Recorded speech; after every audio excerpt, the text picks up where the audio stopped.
that what Malcolm X said when he got silenced by Elijah Muhammad was in fact true. America's chickens are coming home to roost. We took this country by terror away from the Sioux, the Apache, the Arawak, the Comanche, the Arapaho, the Navajo. Terrorism. We took Africans from their country to build our way of ease and kept them enslaved and living in fear. Terrorism. We bombed Grenada and killed innocent civilians, babies, non-military personnel. We bombed the black civilian community of Panama with stealth bombers and killed unarmed teenagers and toddlers, pregnant mothers and hard-working fathers. We bombed Gaddafi's home and killed his child. Blessed are they who bash your children's head against a rock. We bombed Iraq. We killed unarmed civilians trying to make a living. We bombed a plant in Sudan to pay back for the attack on our embassy. Killed hundreds of hard-working people, mothers and fathers who left home to go that day not knowing that they never get back home. We bombed Hiroshima. We bombed Nagasaki. And we nuked far more than the thousands in New York and the Pentagon. And we never batted an eye. Kids playing in the playground, mothers picking up children after school, civilians, not soldiers, people just trying to make it day by day. We have supported state terrorism against the Palestinians and black South Africans, and now we are indignant. Come on, fire. Because the stuff we have done overseas is now brought right back into our own front yards. America's chickens are coming home to roost. Violence begets violence. Hatred begets hatred. And terrorism begets terrorism.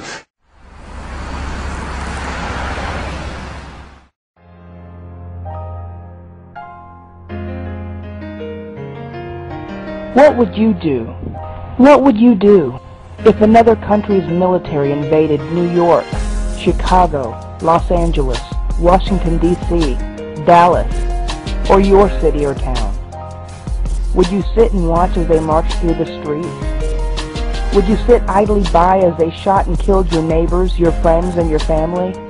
Would you submit to them without resistance, or would you fight? Would you fight to the death? Would you protect those whom you call your neighbors, friends, and loved ones? So would I. So would they.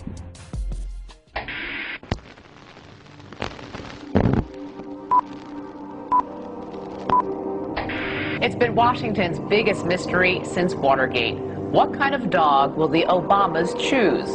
Our resident veterinarian, Dr. We have to pass the bill so that you can find out what is in it. And look, this is one time. Forget the conspiracy. Listen to our government agencies. These guys are telling the truth. You know, there's no conspiracy here, folks. Just get your damn vaccine. All right. Thank you, doctor. Thank you. Mercury-containing vaccines may help, not harm kids, according to 2 new studies in the journal Pediatrics. There have been widespread concerns that mercury-based preservatives in vaccines might impair the neurological development of children. These new studies suggest that the opposite, that the preservatives may actually be associated with improved behavior and mental performance. I think people should be careful what they wish for on China. You know, if China were to revalue its currency, or China is to start making, say, toys that don't have lead in them, or food that isn't poisonous, their costs of production are going to go up, and that means prices at Walmart here in the United States are going to go up too. So I would say China is our greatest friend right now. They're keeping prices low, and they're keeping prices for... Today, 6 corporations control all major media in the United States, including the principal television networks. These 6 corporate entities, in turn, control the information being broadcast on a daily basis. The average American adult watches more than 4 hours of television each day. The constant flow of entertainment, news, and information that is consumed by the American public shapes their perception of the reality in which they live. By controlling the dissemination of information, broadcasters and their corporate heads are able to control the masses. The constant, carefully shaped messages on television guide the public to predetermined conclusions. Therefore, TV has become a weapon of mass persuasion. In order to take back our minds and our lives, we must first unplug the signal. Turn off your televisions. Cancel your cable and satellite subscriptions. Seek alternative news sources.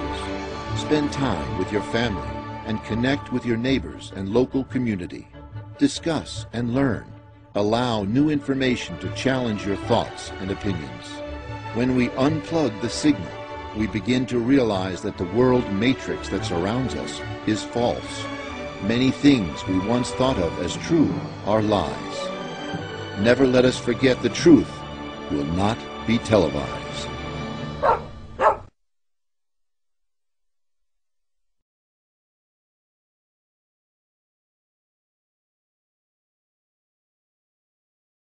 What do I do every day, Mum?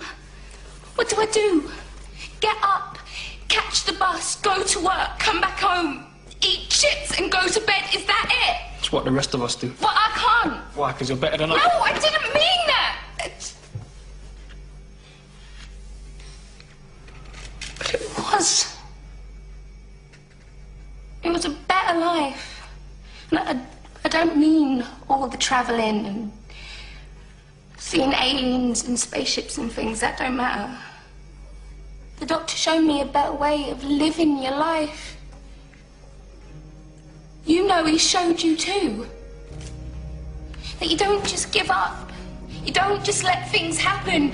You make a stand. You say no. You have the guts to do what's right when everyone else just runs away. This is today's flat Earth.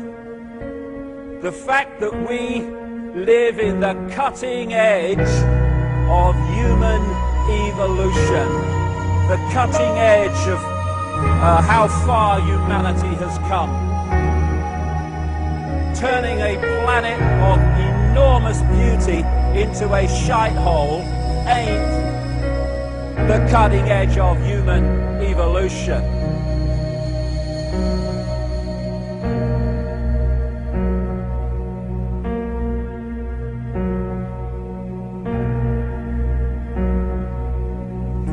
As Michael Elner said, just look at us.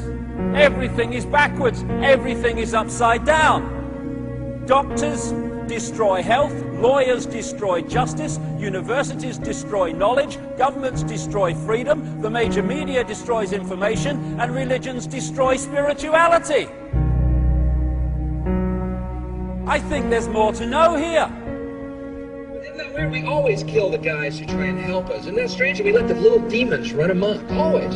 John Lennon, murdered. John Kennedy, murdered. Martin Luther King, murdered. Gandhi, murdered. Reagan, wounded. Yeah. Bad fucking choice. You find that people that are in positions of apparent power, like prime ministers and presidents, are actually puppets of the real power, which doesn't put itself on public display. Why would it? I mean, does anyone really think that George W. Bush is running America? He probably couldn't tie his shoelaces, never mind run a country. I have this feeling, man, because you know there's a handful of people actually run everything. That's true. It's provable. It's not I'm not a conspiracy nut. It's provable. Handful, very small elite run and own these corporations, which include the mainstream media. I have this feeling who's ever elected president, like Clinton was, no matter what your promises you promise on the campaign trail, blah, blah, blah, when you win, you go into this smoky room with the 12 industrialist, capitalist scumfucks who got you in there, and you're in this smoky room, and this little film screen comes down, and a big guy in a cigar, roll the film. And it's a shot of the Kennedy assassination from an angle you've never seen before. That looks suspiciously off the grassy knoll. And then the film, the screen goes up and the lights come up and they go, the new president. Any questions? Just what my agenda is. First we bomb Baghdad. You got it. What I am is frustrated at watching Orwell's 1984 unfold in front of our eyes by the day, while people focus on who shot Phil Mitchell. That is frustrating, because my children and your children, thank you, are going to have to live, indeed, in the timescale so are we, because we're living in it now, when the most basics of freedoms are being taken away. The average man and woman is in a trance. They get home from work, they don't even talk to their children. They turn the television on, and they let those corporate messages set the agenda in their lives. All you ever hear about in this country is our differences. That's all the media and the politicians are ever talking about, the things that separate us, things that make us different from one another. That's the way the ruling class operates in any society. They try to divide the rest of the people. They keep the lower and the middle classes fighting with each other so that they, the rich, can run off with all the fucking money. Fairly simple thing, happens to work. You know, anything different, that's what they're going to talk about. Race, religion, ethnic and national background, jobs, income, education, social status, sexuality, anything they can do, keep us fighting with each other so that they can keep going to the bank. Divide and conquer is the motto. And as long as people continue to see themselves as separate from everything else, they lend themselves to being completely enslaved. We've all seen vast herds or flocks of sheep controlled by a sheepdog and an authority figure called a shepherd. You imagine if just a significant number, not even half, of those sheep said, we're not going to succumb to fear of the sheepdog, and we are going to go our own way. And those sheep start going in their own way, they start expressing their uniqueness, and they stop acquiescing with the authority figure and succumbing to fear. Where's the power of the shepherd now? Where's the power of the sheepdog now? They have no power except in acquiescence by the mass of the sheep to the perceived power that they have. We need to start seeing humanity in these terms very, very quickly. I've seen these ants do great things. And year after year, they somehow manage to pick food for themselves and you. So who is the weaker species? Ants don't serve grasshoppers. It's you who need us.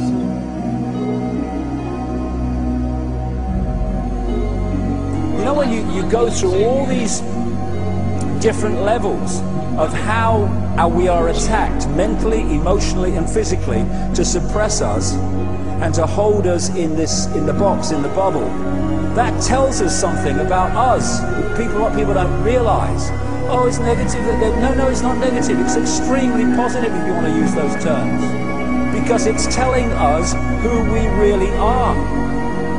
The level of suppression on multi-levels, in multi-ways, that they've had to go to and continue to go to hold us in servitude shows the potential of genius and magnificence that we really are.